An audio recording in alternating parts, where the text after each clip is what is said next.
Hello everyone. Last class में हमने corrosive poisoning की बात की थी, जिसमें आपका जो है ऑर्गेनिक एसिड और इनऑर्गेनिक एसिड की पॉइजनिंग कंप्लीट हो चुकी है। आज आपके सिलेबस में इनऑर्गेनिक एल्केलाई पॉइजनिंग और है, उसकी बात हम कर लेते हैं। तो कोरोसिव इनऑर्गेनिक एल्केलाई, जैसे हमने लास्ट क्लास में उनका ऑर्गेनिक इनऑर्गेनिक एसिड्स का पढ़ा है, सेम उसी तरीके से पैटर्न हमारा इसका भी रहेगा एल्केलाई का। तो सबसे पहले हम इसकी फिजिकल प्रॉपर्टी देखते हैं। उससे भी पहले हम बात करते हैं कि हम कौन कौन से एल्केलाई की पॉइजनिंग पढ़ रहे हैं।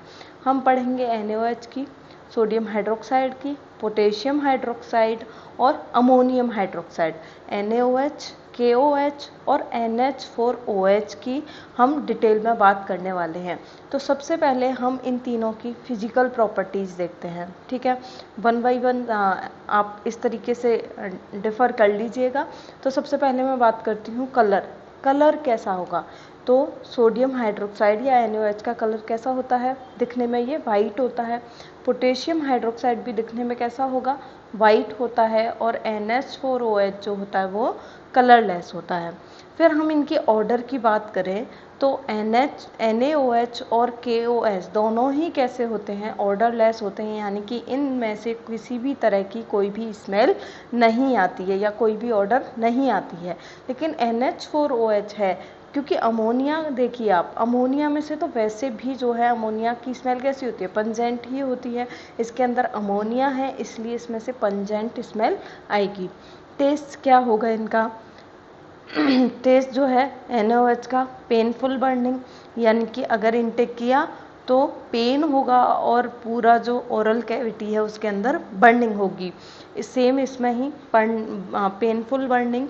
और यहाँ पर क्या होगा, ये अमोनिया जो होता है वो क्या होगा, इरिटेंट होगा। ये क्या करेगा, जो ओरल कैविटी की जो म्यूकोसा है या GIT की जो म्यूकोसा है उसको इरिटेट करेगा। किस फॉर्म में ये रहते हैं, इनकी स्टेट क्या रहती है। तो NaOH जो है वो क्रिस्टलाइन सॉलिड होता है, KOH जो होता है वो विस्कस लिक्विड होता है, और NH4OH जो होता है वो वाटर सॉल्युबल होता है। तो इस तरीके से आपको जिस भी तरीके से इसकी जितने भी पॉइंट फिजिकल प्रॉपर्टी के याद हों आप कीजिएगा, ठीक है। फिर हम देखते हैं इनका फेटल डोज और फेटल पीरियड। अब ये देखिए, ये हमने जो है सॉलिड फॉर्म में देखा, ये लिक्विड फॉर्म में देखा, और ये भी हमने कैसे में देखा, ये भी लिक्विड फॉर्म में ही होता है, लेकिन ये विस्कस लिक्विड होता है, यानी कि ऑलमोस्ट टू सॉलिड, ठीक है। तो इनका जो फेटल डोज है NaOH का 5 ग्राम, KOH का 5 ग्राम और NH4OH का क्या होता है 5 ml। कैसा होना चाहिए, कंसंट्रेट होना चाहिए। फेटल पीरियड जो होता है वो तीनों का ही क्या रहेगा, फ्यू आवर्स। तो ये तो हमने पिछली क्लास में भी देखा था कि इनके जो कोरोसिव होते हैं बहुत जल्दी ये इन्फ्लामेशन इरिटेशन करते हैं, इसलिए इनका फेटल पीरियड बहुत कम टाइम का होता है। तो कुछ ही घंटे में क्या हो जाती है, डेथ हो सकती है। सेम जो कल वाली आपको टेबल अगर पता है, जो मैंने आपको साइन सिम्टम के जितने भी पॉइंट्स बताए थे आप उनको याद रखिएगा, उन्हीं से आप ऑर्गेनिक इनऑर्गेनिक एसिड और एल्केलाई को लिख सकते हो। तो सबसे पहले देखते हैं बर्निंग GIT। तो तीनों के ही इनटेक से GIT में बर्निंग होगी। स्किन का इरोजन किस तरीके से होगा, NaOH के कांटेक्ट में आने पर स्किन जो है रेडनेस, स्किन में रेडनेस हो जाएगी, ब्लिस्टर फॉर्म होंगे। KOH के कांटेक्ट में आने पर जो है स्किन कैसी हो जाएगी, स्किन डैमेज हो जाएगी और वहाँ पर बर्न हो जाएगा। और NaOH NH4 यानी कि अमोनियम हाइड्रोक्साइड के कांटेक्ट में आने पर स्किन में रेडनेस आ जाएगी। फिर देखते हैं डिस्फेजिया, तीनों में ही प्रेजेंट होगा, थ्रस्ट तीनों में ही प्रेजेंट होगी, वॉमिटिंग तीनों के कारण होगी, और जो टेनेस्मस है वो भी तीनों के कारण ही होगी। तो कुछ जो पॉइंट सेम है उसमें आपको कुछ भी याद नहीं करना है, केवल ये पॉइंट याद करने हैं कि तीनों में ही होंगे। परफोरेशन ऑफ स्टमक तीनों में ही होगा, तीनों की वजह से ही जो स्टमक की जो म्यूकोसा है उसके अंदर क्या हो सकता है, परफोरेशन हो सकता है। यूरिनेशन कल भी मैंने आपको बताया था, ये क्या करते हैं, डिहाइड्रेशन करते हैं, जिससे यूरिनेशन कैसा हो जाएगा, सप्रेस्ड हो जाएगा। स्टूल विद म्यूकस, तो तीनों के ही कारण, अब देखिए यहाँ पे ये क्या कर रहे हैं, ब्लिस्टर बना रहे हैं और परफोरेशन कर रहे हैं स्टमक में, तो नो डाउट इनका जो स्टूल होगा अंदर हेमरेज हो गया है, तो स्टूल के साथ क्या आएगा, म्यूकस और ब्लड भी बाहर आएगा। ठीक है। और टेंडरनेस एब्डोमेन में प्रेजेंट होगी किसकी पॉइजनिंग में, NH4OH की पॉइजनिंग में। फिर देखते हैं हम इसका मैनेजमेंट किस तरीके से करेंगे। मैनेजमेंट करने के लिए क्या करेंगे, स्मॉल अमाउंट ऑफ वाटर, हमें क्या है, क्योंकि हमें उसको न्यूट्रलाइज करना है, न्यूट्रलाइज करना है इसलिए हम उसको क्या पिलाएंगे, पानी पिलाएंगे। लेकिन जो एसिड की पॉइजनिंग होती है उसमें पानी ज़्यादा पिलाना है, इसमें पानी इतना नहीं पिलाना है। सिक्योर एयरवे पेटेंसी, ये पॉइंट तो आपको हर पॉइजनिंग में लिखना ही है।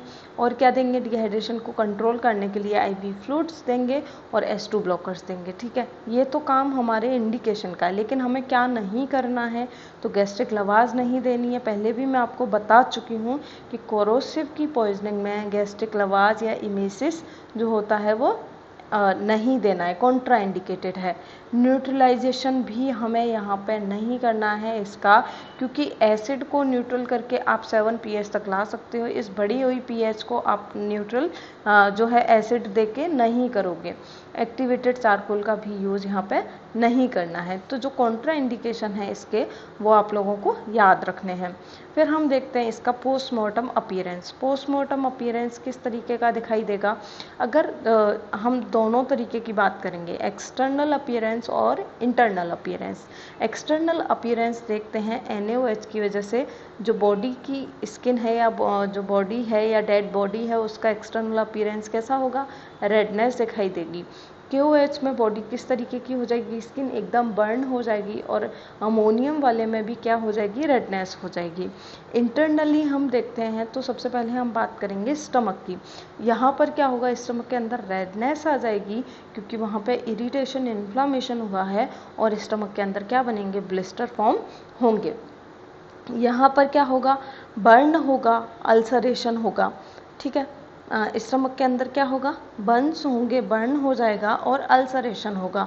नो डाउट इन्फ्लामेशन होगा, या कोई स्ट्रॉन्ग एसिड या स्ट्रॉन्ग बेस के कांटेक्ट में अगर म्यूकोसा आती है तो वहाँ पर बर्निंग सेंसेशन होंगे और उसमें ब्लिस्टर फॉर्म बनने की वजह से क्या होगा, वहाँ पर अल्सर उत्पन्न हो सकते हैं। फिर उसके बाद अमोनियम हाइड्रोक्साइड में भी सेम ही रहेगा, रेडनेस और अल्सरेशन। स्मॉल इंटेस्टाइन में क्या होगा, हेमरेज होगा। हेमरेज होगा तभी तो क्या देखा अभी हमने एक फीचर इसका कि स्टूल के साथ हमें म्यूकस देखने को मिलेगा या ब्लड देखने को मिलेगा। तो स्मॉल इंटेस्टाइन में भी क्या होगा, अल्सरेशन और हेमरेज हो जाएंगे। मेडिको लीगल जो केस है तो एक्सीडेंटल पॉइजनिंग इसमें हमें देखने को मिल सकती है, जो है किसी बच्चे ने अगर एक्सीडेंटली इनटेक कर लिया। सुसाइड और होमिसाइड इससे पॉसिबल नहीं है। तो आपका जो कोरोसिव का जो टॉपिक था एल्केलाई और एसिड का, वो कंप्लीट होता है।